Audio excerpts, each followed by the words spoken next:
Let's bring in on that Republican Louisiana Senator John Kennedy. He serves on several committees, including the Judiciary Committee. Sir, thank you so much for joining us. I want to immediately get your thoughts on this, as we've got this brand new sound from President Trump, who is sitting down with Rachel Campos Duffy at 4 o'clock Eastern time on the Fox Spanish channel. And he said this on that. Listen.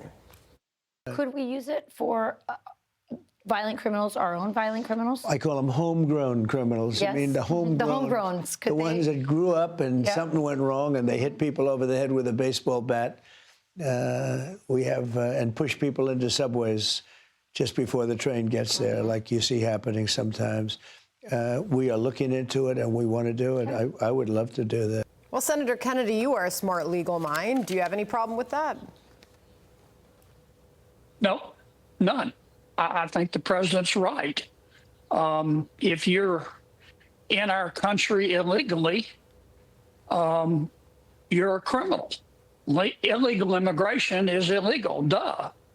And I think there are plenty of laws, which President Biden ignored, that allow us to deport you. I mean, to me, it's just straightforward. And people who oppose that approach, it seems to me, are not being intellectually honest. They just ought to go ahead and admit they support open borders.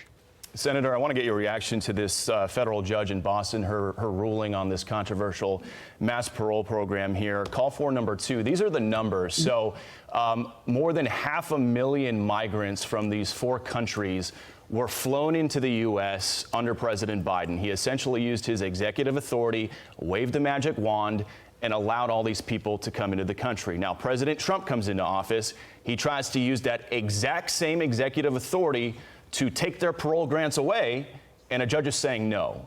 Your thoughts? Well, the judge is wrong. He or she obviously doesn't know a law book from a J. Crew catalog. I believe this judge issued a national injunction. In my judgment, those are illegal. A national injunction is when 2 parties go to court, plaintiff and defendant, and the federal judge issues a ruling, but it doesn't just apply to those 2 parties in court. It applies to the whole country. Now, there's no basis in statutory law for that. There's no basis in Supreme Court precedent for that. There's no basis in English common law for that, on which our justice system is based. The Supreme Court could fix it, and I hope it does quickly. We have a bill in Congress proposed in the Senate by Senator Grassley to make it very clear that national injunctions are an abuse of authority. It's a fairly new phenomenon. Federal judges didn't do this for most of the 20th century. There were only 27 national injunctions, but it started under in the 21st century. 67% of the national injunctions that have been issued against President Trump, and none of the judges have explained why all of a sudden they got up one morning and ate their judge's breakfast and went to the courthouse and started using national injunctions on which there's no basis, with respect to which there's no basis on Article 3 of the Constitution. Okay, so Senator, could I circle back there to what we heard from the president? And I heard you say if they're here illegally. I think the point that he's being challenged on, and is likely to come up in the White House press briefing room there, is whether or not you agree with the president's suggestion of sending U.S.-born, U.S. citizens accused and who have committed crimes to notorious prisons like the one in El Salvador. You mean sending them to foreign countries? Yes. No, I don't agree with that. Okay. All right, so let's move on to another big topic that's going to come up with the White House press briefing room, and that is going to be China. And the heat is definitely turning up on tariffs. This is the Treasury Secretary, Senator, on working to get the first trade deal through. This was a Bloomberg podcast yesterday. Listen. I think there will be advantage to our allies, especially, and a first mover advantage. Usually the first person who makes the deal gets the best deal. So who do you think will be first? It's their choice.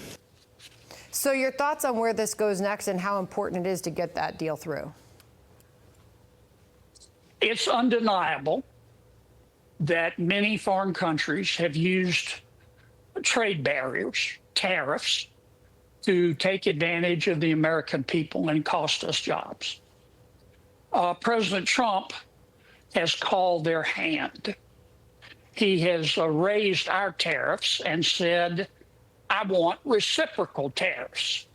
If you raise yours, I'll raise mine. But if you, foreign country, will lower yours, I will lower ours. It's called a reciprocal tariff, and I agree with it. It's also undeniable, in my opinion, that none of these foreign countries would be coming to the table but for what President Trump did.